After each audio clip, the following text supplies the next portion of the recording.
So I want to show you a little trick when you're actually preparing to mark all of your interfacing to stick back on the back of your fabrics. You're going to be following the plan that is in the pattern from Lise Bélanger Ariel.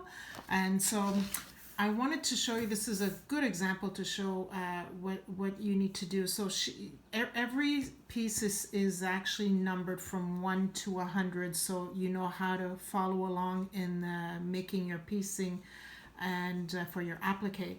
And they're also color coded,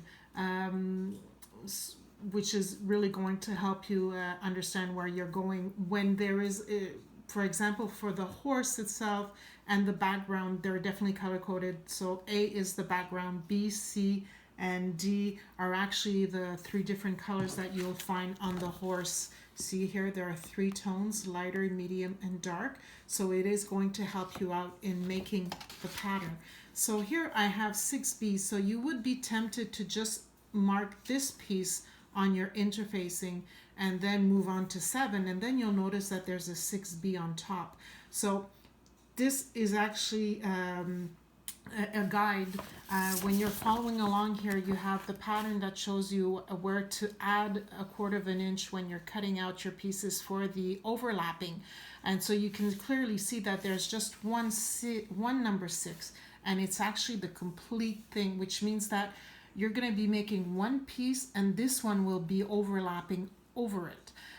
So that's something that you really need to follow along when you're making the pattern. So you'll be placing your interfacing and really going through making just one line and then marking, as it's marked here, the overlapping, which means that here you're going to have, once it's set, you're going to cut out the interfacing a 1/4 of an inch all around all of the marking that you're going to have done.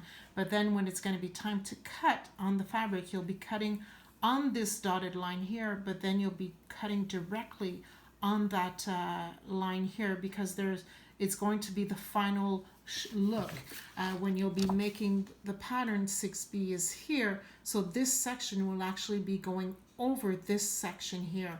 So it's the one here that's going to be overlapping a 1/4 of an inch underneath that section. So it does get confusing. You really need to be careful when you're following along to make sure that you are making one single piece. And same here with the number 7 here.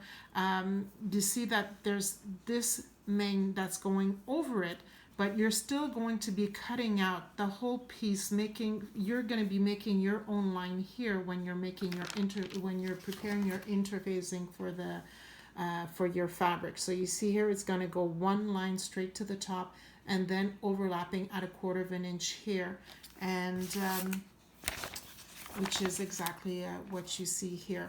So that's how you're going to be preparing your interfacing with the help, with the guide of the pattern and the guides here for all your overlapping before you actually put it onto your fabric.